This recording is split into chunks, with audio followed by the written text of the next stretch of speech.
Hello and welcome at Book Lovers Companion. My name is Edith, and dear listeners, as you can see, I have another wonderful guest here with me. The teacup sends her regards. Tea tasting.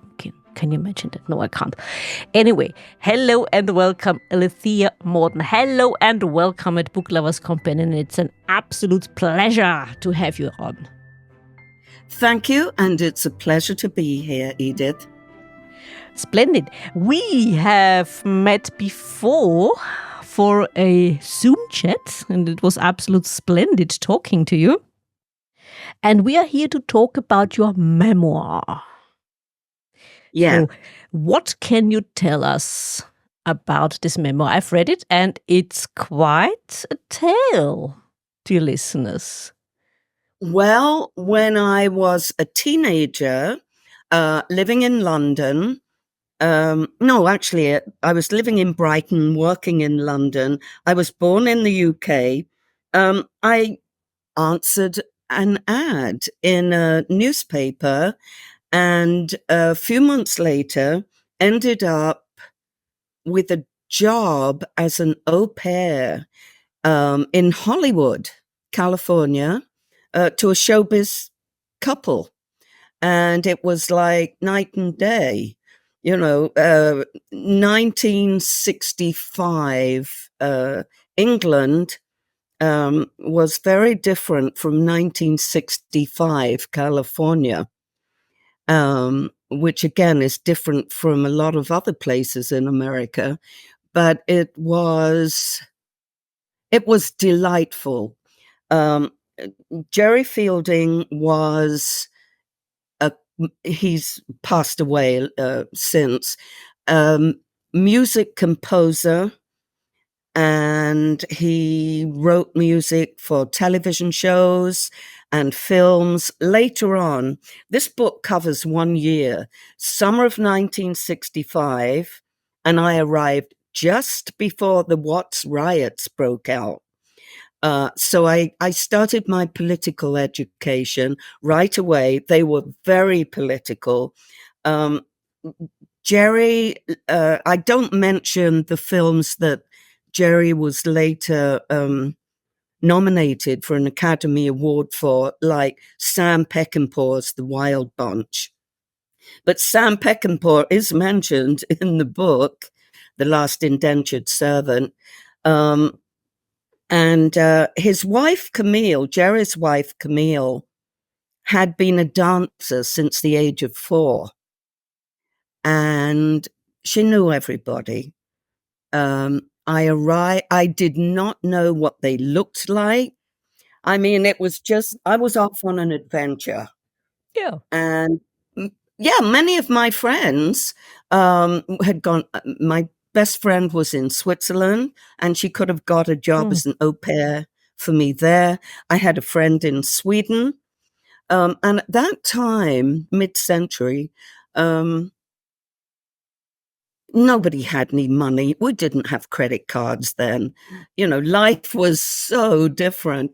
But so young women went abroad so they could maybe enhance their language, like French, or just so they could see different parts of the world and have a safe place to live.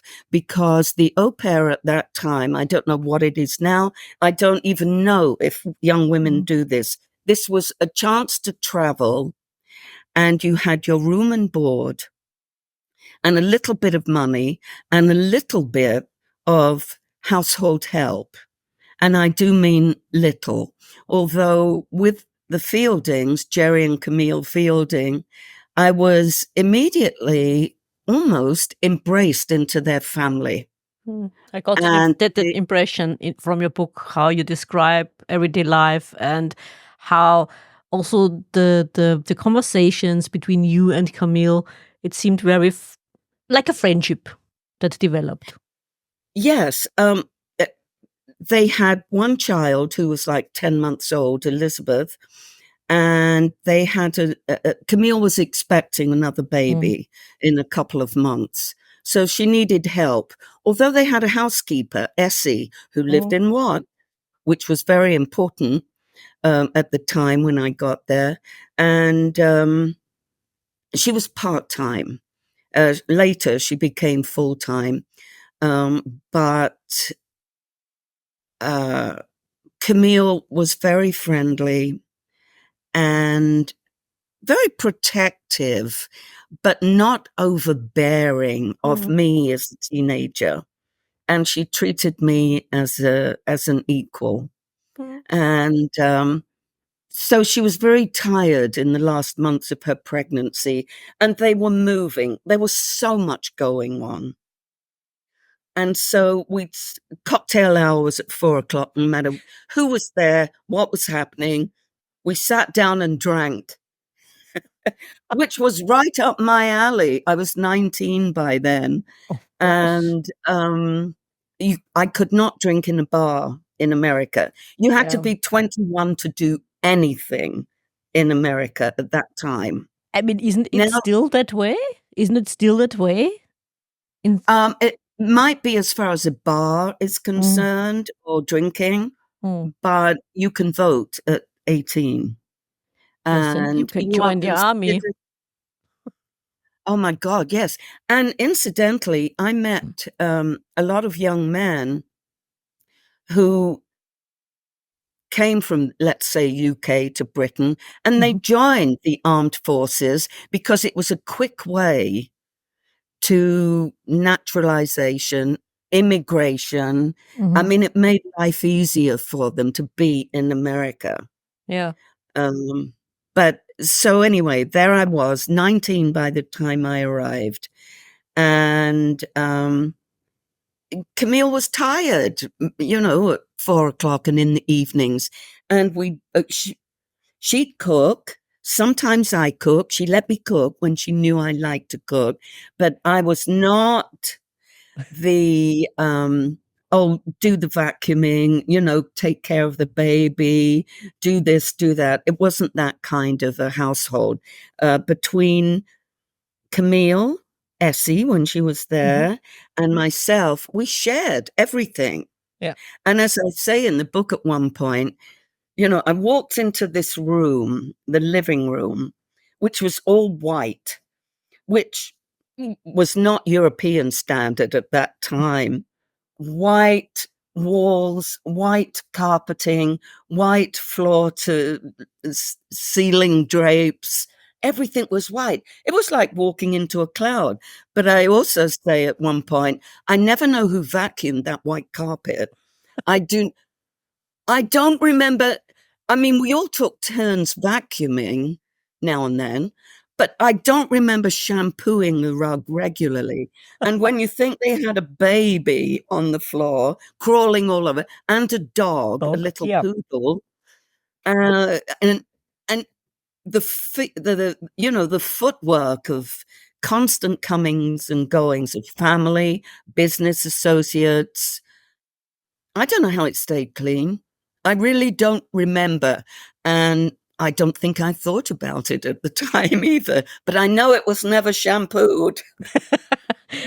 And how would you describe the most glaring differences between London in 1965 and Hollywood in 1965? Because you touched a little bit on it in your book when you said, yeah, you worked in London and you went to pubs and so on or parties, and then there was this police raid and they were looking for prostitutes and so on. So how would you describe these obvious differences? Okay, well, in 1964, the Beatles, the Rolling Stones, all those groups were forefront, right? We used to go to a lot of clubs, all-nighters, some of them. It was the mod scene, the original mod scene. I was a mod, of course, you know, being a teenager who wanted, you know, the Elvis Presley haircuts and styles. That was the 50s. This was the 60s. Yeah. And the mod scene had been growing for about since the early 60s. Mm. And so I was used, I don't know when I slept that much, to be honest with you. But then young people, I don't think do. Well, maybe they do now. I don't know. But I don't think so. I I don't was think used so. to always being on the move, going to work. And as I say, we didn't have much money, so we used to hitchhike everywhere.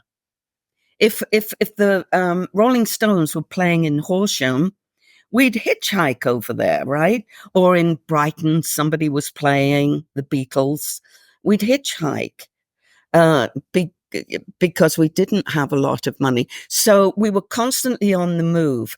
And I was into the club scene in London, which I describe a little bit, Mm.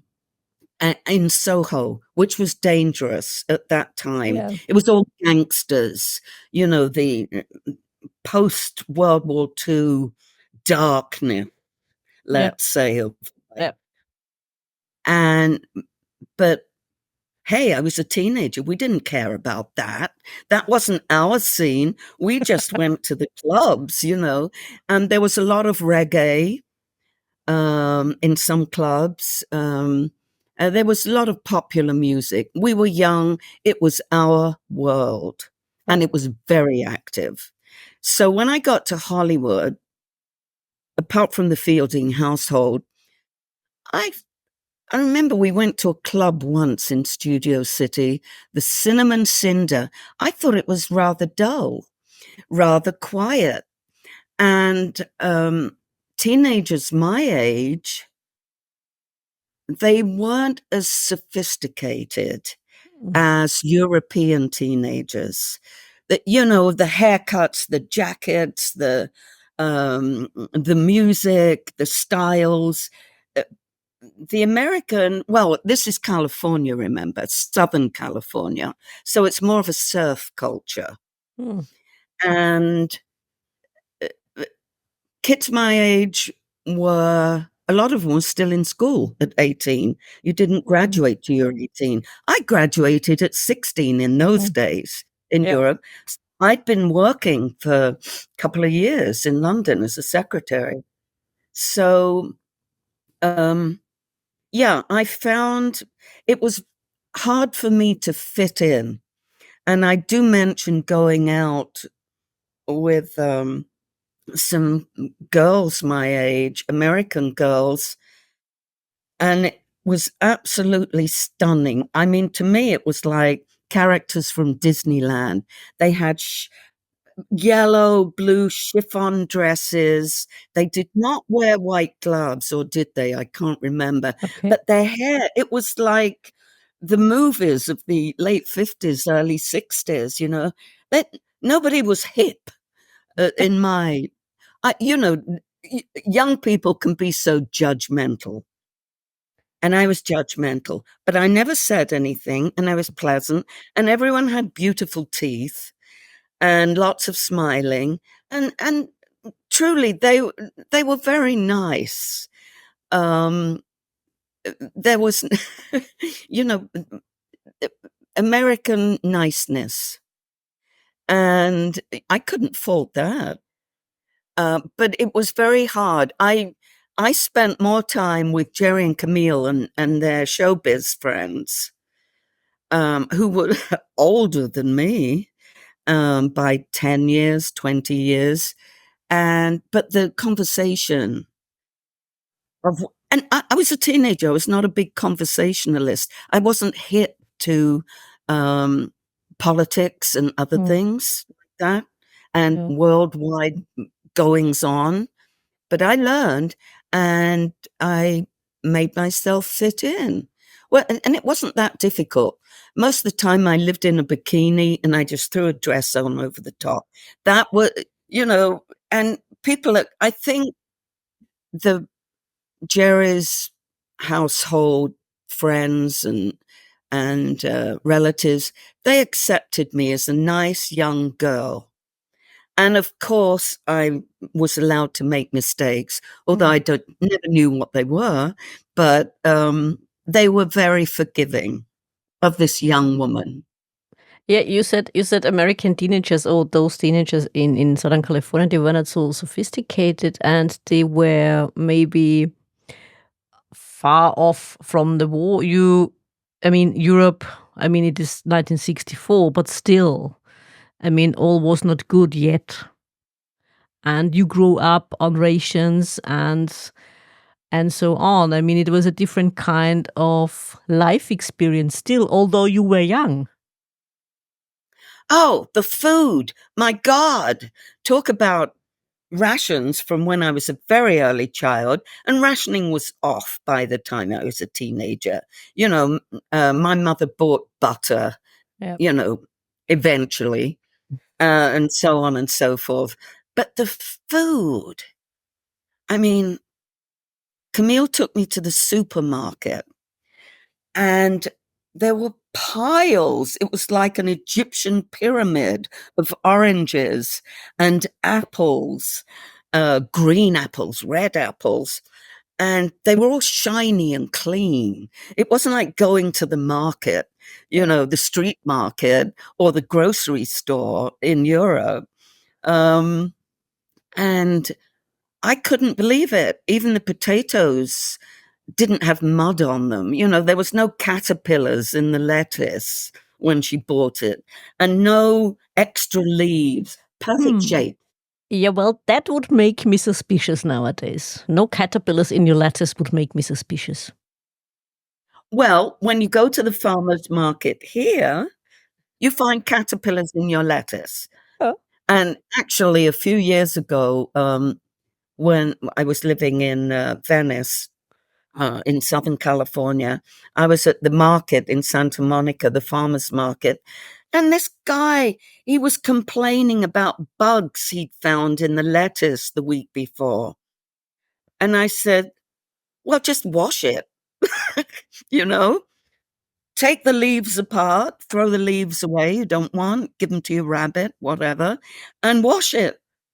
It's organic. The market's organic. Yes, which means the lettuce is good enough for you to eat if the animals like it. Which means you There can you eat it go. as well.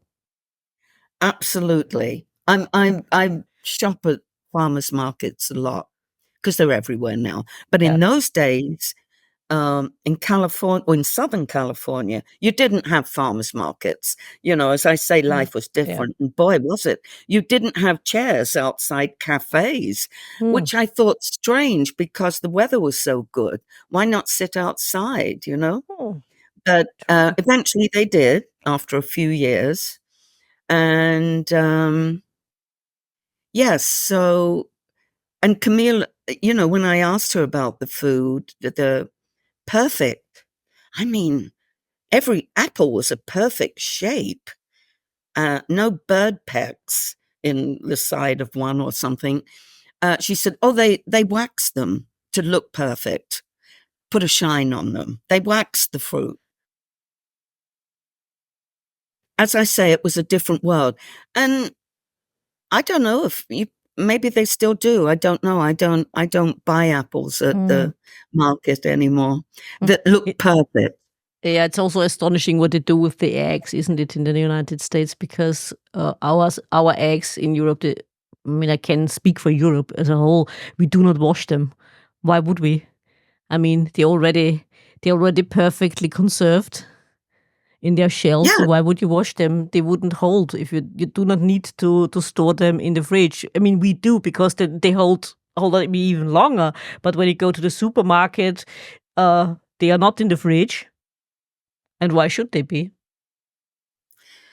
well, that's right. Yeah, and I get my eggs at Costco now Hmm. when I go shopping with a Okay. friend.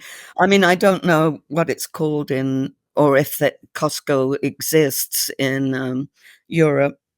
I mean, I know Asda is Walmart here, Mm, mm. but you know, I buy organic stuff, and oh, in those days, all the eggs were white Yeah. shells. Uh, Unless you lived in other places where they had different hens and you could get blue eggs and brown eggs, yeah. it eventually all changed. Yeah. But Slowly, but yeah. Yeah. yeah, And you met a lot of famous people through yes, I your did. employers. I mean, to mention a few, Debbie Reynolds was a friend of Camille's, and at parties you met other people. How did that feel for you? I took it because I walked, because they met me at Los Angeles airport, which was pretty new in those Mhm. days. And it was like bright lights and white. The airport looked white to me, almost inside. And here come this couple and introduce themselves and take me to their house in the hills, which was Studio City at the time. They moved a few months later, Yeah. where we got the panoramic view of the whole of Los Angeles in the Hollywood Hills. But this was the other side of the hills. And I walked into the white living room, and most of the house was white, painted. Everything was painted white, shiny white. So I'm sorry, I digressed a little bit. What did you ask me? About I'm seeing myself walking in there at the about those famous Hollywood stars. I mean, coming over, Debbie Reynolds comes over because she knew Camille. They worked together, and also other people who are very well known even today, famous Hollywood stars. How did that feel meeting them in person? well, since I walked into this white cloud, which was like a movie set, I sort of when I, Debbie Reynolds, let me see, I arrived at night. So it was like 11 o'clock, midnight by the time we got to the house. At 12 noon, I opened the door because Camille was busy doing something. Debbie Reynolds stood on the doorstep and she said, "Hello, my name's Debbie." And I think because I felt like I'd walked into a movie set, that of course, they were famous. This was normal Yeah. for my life now. And I didn't get starstruck per se Yeah. because all of them, we were doing ordinary things Mm. like clearing the dinner table after dinner with, um, you know, uh, I mean, Shirley Jones sat at the kitchen table. She was in Oklahoma and all those Carousel, those movies in the 50s. Um, so I wasn't so starstruck. I think I was just interested in Mhm. seeing them in person. Mhm. Mhm. And they were just as glamorous as they were on screen. In my mind, nobody turned up in those days in jeans and T-shirts. And, Debbie and Camille were going to lunch and they were discussing business and other things. And so Camille came down the stairs and said, "Oh, hi, Debbie, come in." So, I stood to one side and let Debbie in. And immediately she treated me, I mean, I don't know if she knew who I was, if she knew I was coming, but after they'd been to lunch, she came back to the house and she brought a present for Camille, a Mhm. statue, which was installed on the wall. And Debbie and I did it together. And we moved furniture together to make the living room look right. And she didn't treat me like a servant. She just treated me as another person, not Mm. even a young person. There was no talking down, Mhm. as people sometimes do, to the help Yeah. or whatever Yeah. you want to call them. So, yeah, I, you know, I, and I have left. I had my memory when I still have it. When I wrote that book a couple of years ago, and then I went to the letters my mother and I wrote to each other. She kept my letters from that time. My mother was far more starstruck than I was. She wanted me to go. Oh my God, you'll be living amongst film stars. She had her own fantasy going and her own parallel life for a lot of reasons. She was living through me. But she kept my letters because she thought they were interesting, and I kept hers. And so now I have 60 years worth of letters to look at. And I left a lot of things out when I was reading the letters. Of course, you never tell your mother everything, especially when you're a teenager. So a lot of things I left out. But it, I got it right, memory-wise, plus some more, and there was a lot more going on. For instance, Jerry had a job. There was some show with showbiz people, and I don't know if it was an award show or whatever. And I went with Camille, and because Jerry was doing the music and he was responsible for all of that, leading the band. And what I didn't say in the book, I mentioned Charlton Heston, but I didn't, when I read the letters, I was actually introduced to him and we had a little chat, which I'd forgotten about. He was older.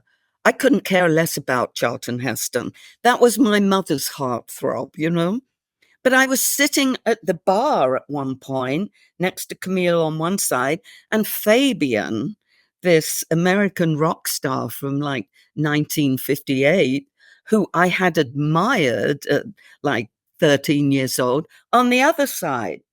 I don't know if we spoke, but I forgot that I'd been sitting next to Fabian. So when I say I took it all in stride, which is why, of course, they liked me, because I didn't exhibit behavior that was inappropriate to their household. Yeah. I was the same, whether it was with their family, Camille's family, Jerry's family were in the East, and they were something else.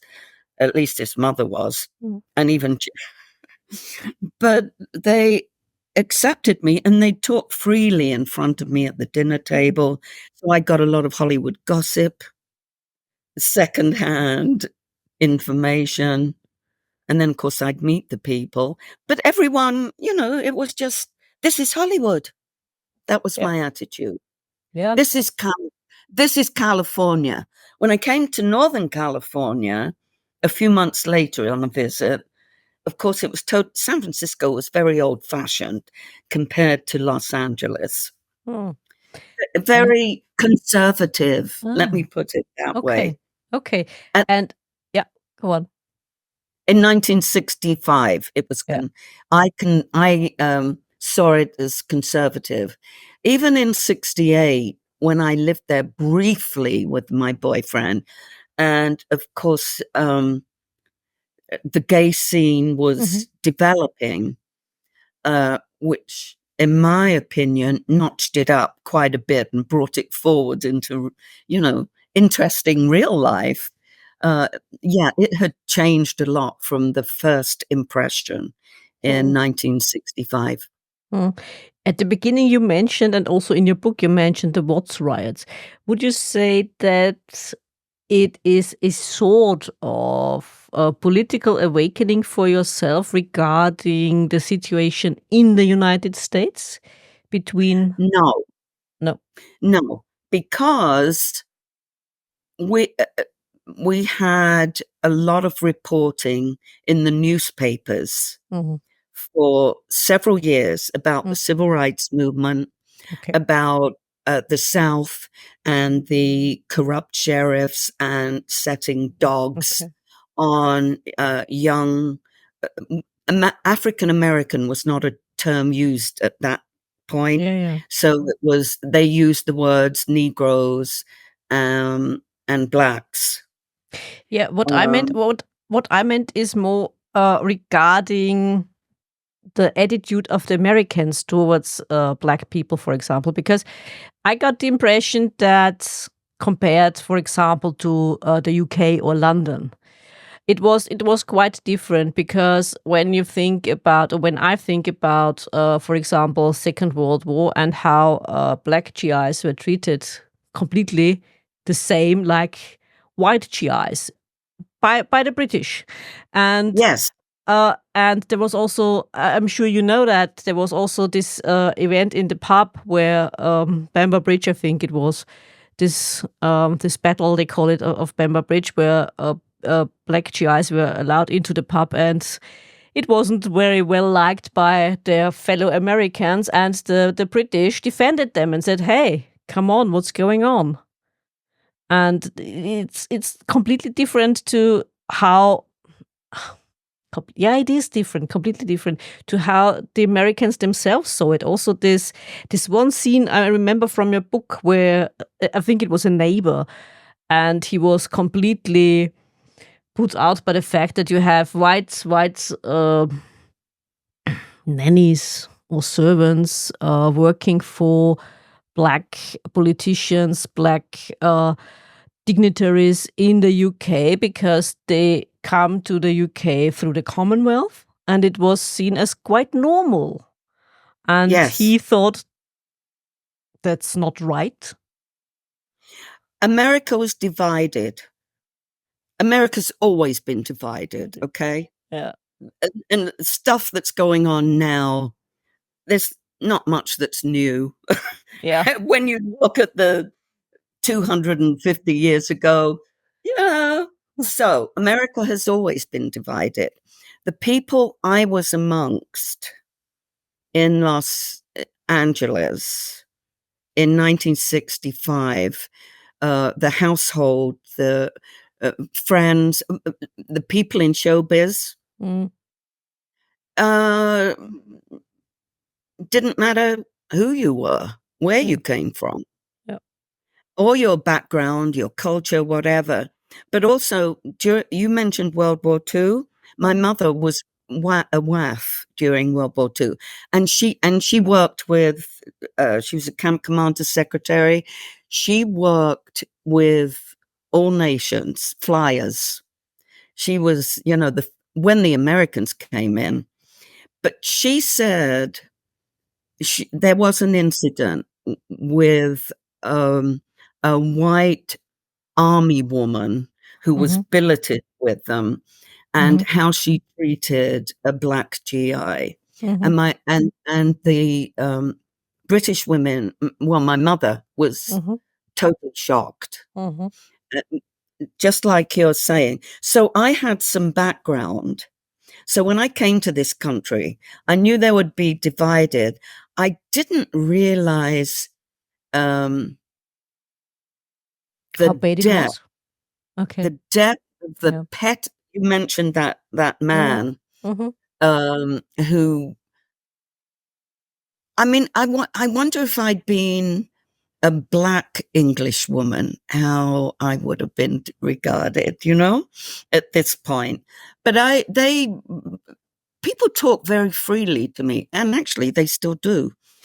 But the depth of the pettiness, the ignorance, and I'll say hate, but Mm. it's very strange kind of hatred, you know? Mm. It's more ignorance and pettiness and looking for somebody to blame. Mm. Mhm. But yes, there was a racial divide, and I noticed it right away. Mm. And of course, in the book, I do mention that Jerry would go down to Watts. He'd take Essie home after work. He worked with black musicians. He'd been blacklisted Yeah. during the McCarthy days Yeah. because he'd made the egregious action of hiring black as well as white musicians for his band. which was he was 18 years old. He had a band that played on the radio for the Yep. Groucho Marx show, and Groucho Marx had brought him to Hollywood. So, oh yeah, and I mean, there were black musicians at the house. You know, they do gigs. Everyone did in those days of music copying. You know, you didn't have all your digital and your computers and your laptop. Copying music by hand.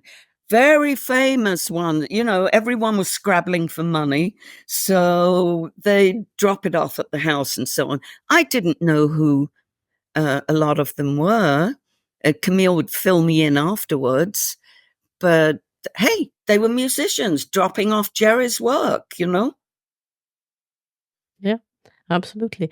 And what would you say, looking back on this time, what was the most, or what is your most cherished memory of this time?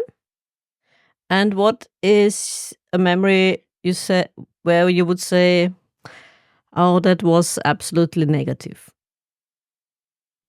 from the time? Okay. I wrote the book and dedicated it to Jerry and Camille Fielding, Camille and Jerry Fielding, because they were very kind and they gave me a wonderful,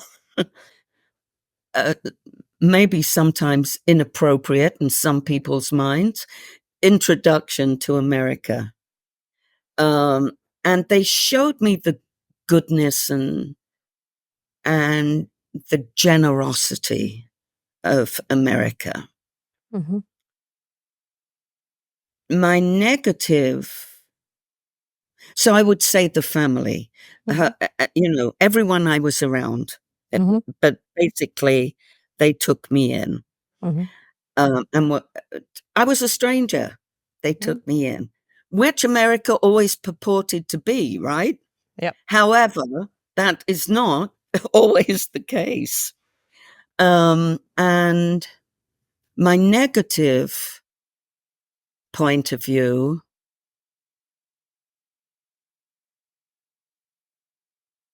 would be I had an English friend who was there who I contacted, Mhm. and her employer, and I think this is in the book, I'd go and stay with her on the weekend. She lived closer to the beach. When the Watts riots were on, mm, uh, the woman said, well, if they come any closer, I'm going to get out my little gun. That kind of attitude. Mm. And it was, well, it was shocking, but it was not unexpected. Mhm. But the attitude behind it, as I say, the negative, the pettiness, the Yeah. ignorant, and the absolute lack of love towards your fellow man. So it Mhm. was like night and day. Yeah. And Yeah. nothing bad happened to me when I was that year in Hollywood. People didn't come on to me or, you know, anything like you hear rumors about living there. I had a very comfortable life, although it was not all wonderful, you know. There was a sick child. There was Yeah. incredible things going on.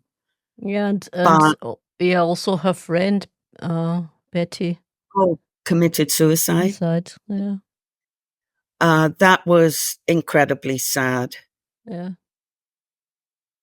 But I don't know. I think maybe I always had a mind that looked at everything as story.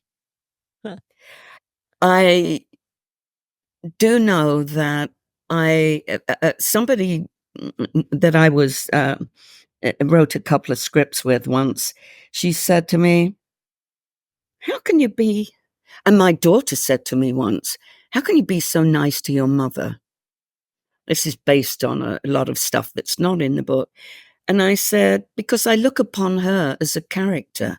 And I think that's how I got through a lot of negative things in my life. Yeah. I look at people and develop characters based on what they're saying, what they do, how they look, and everything. So I think I've always talked story because my memory goes back a long way to when I do remember an incidents when I was 2 years old. Most people don't. Yeah, true. But I got lost on the beach.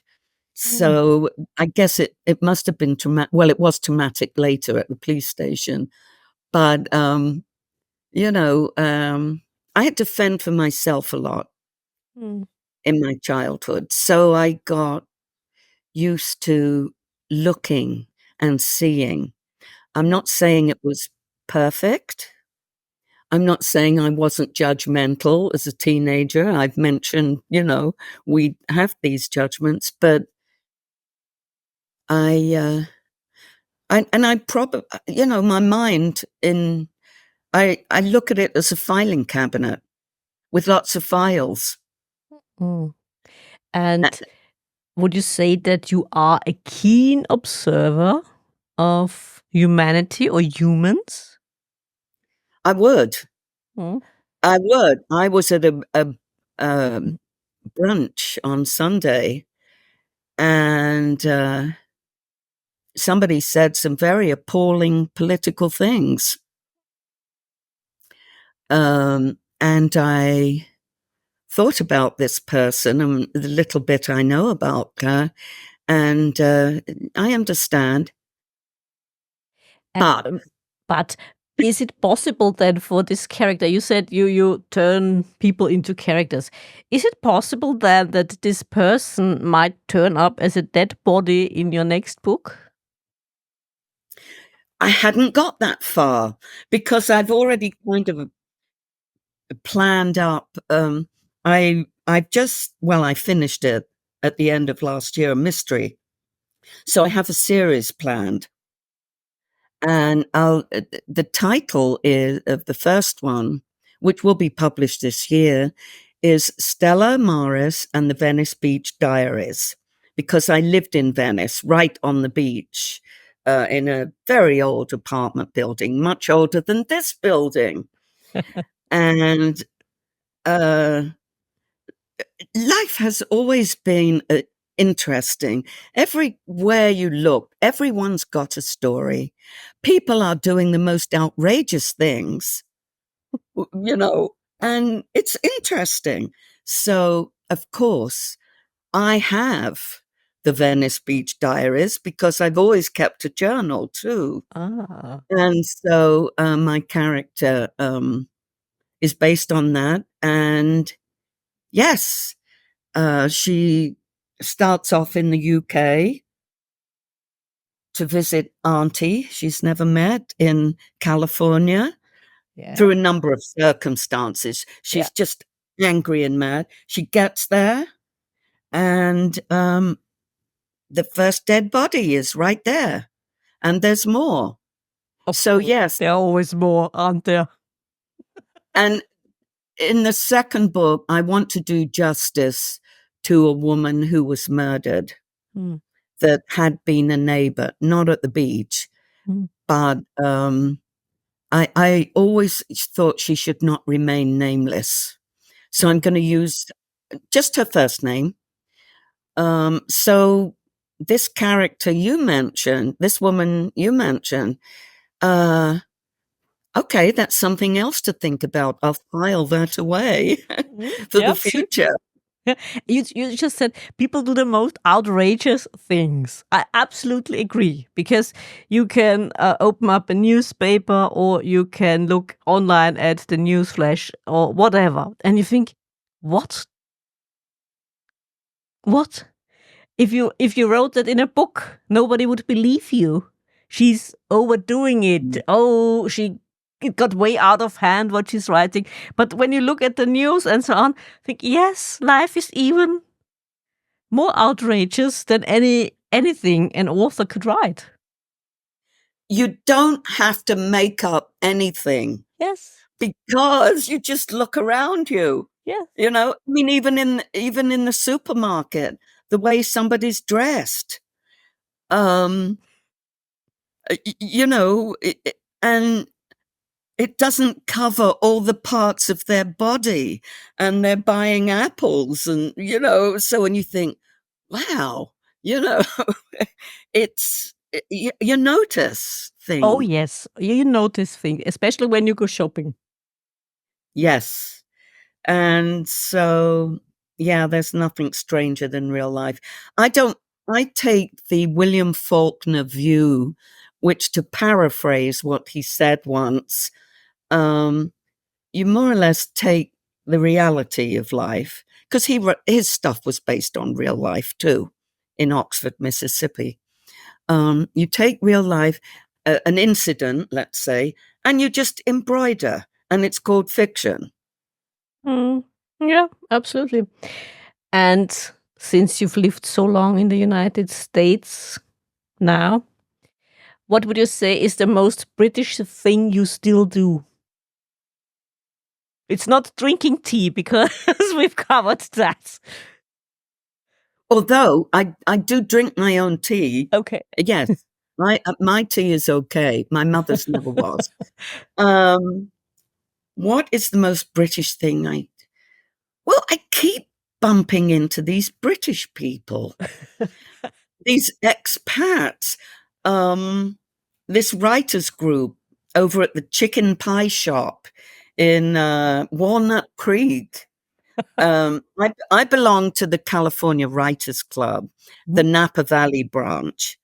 And Mount Diablo has all sorts of things going on. And there's a group of writers that meet ad hoc at the chicken pie shop. Mm. So my Benicia writer friends and I went over there to see what's what. And the guy who's running it is British. And in fact, he gave me a short story to look at that's set in the London Underground. He said, could you check this out? You know, and I mean, I've been there twice.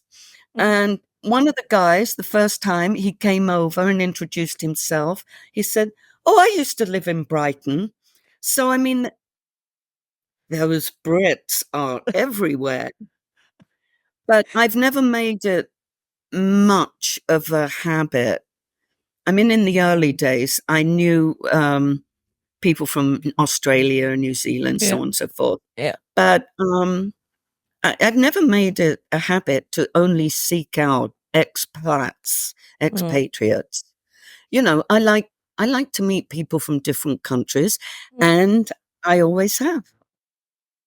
Splendid. You know, the most peculiar things happen when you go to the other end of the world, because it happened to the teacup. She went to Australia once, years ago, and she was sitting in this pub nearly in the middle of nowhere. And she was turning to her side, and next to her was sitting a guy she knew as a costumer from the shop she worked in Vienna. Wow. 6 Degrees of Separation, wasn't that the name of the film a few years ago? Yeah. It's true. Yeah. It's true. It's amazing. Yeah, And absolutely. but I think the world runs on an intelligence or intelligences we do not know about, and the vibrations of everything. I mean, trees talk to each other through their roots. Mm.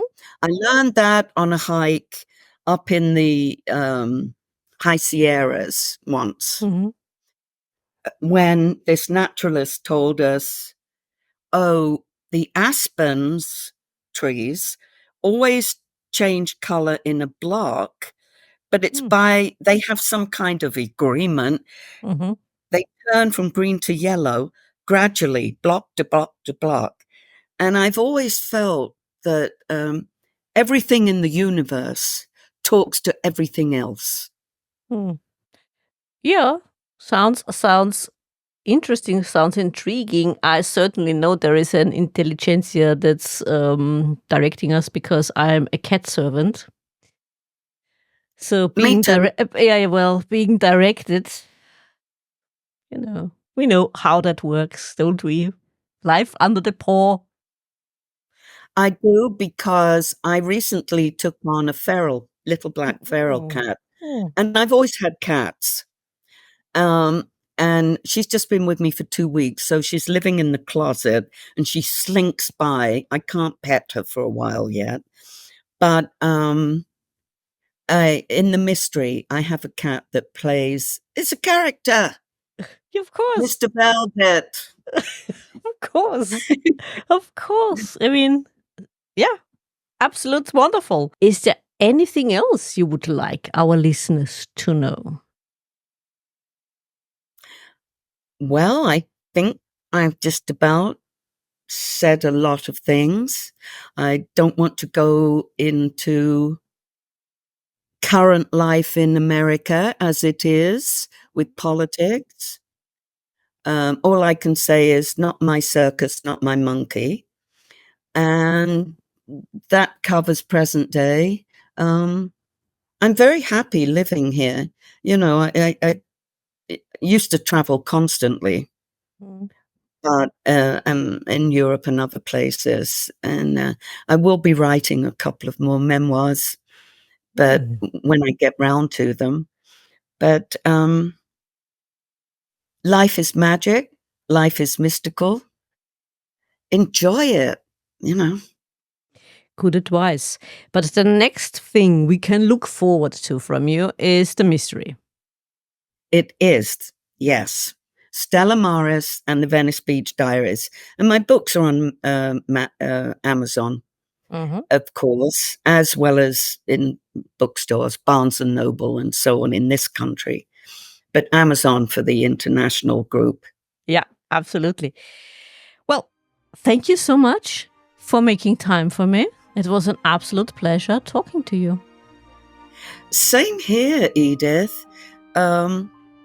I've enjoyed it immensely. Thank you. I did as well. Please wait for me in the green room. I will be with you shortly. Will do. Dear listeners, I do hope you've enjoyed this conversation as much as I did. Please don't forget to like and subscribe, and tune in next time for another episode at Book Lovers Companion. Until next time.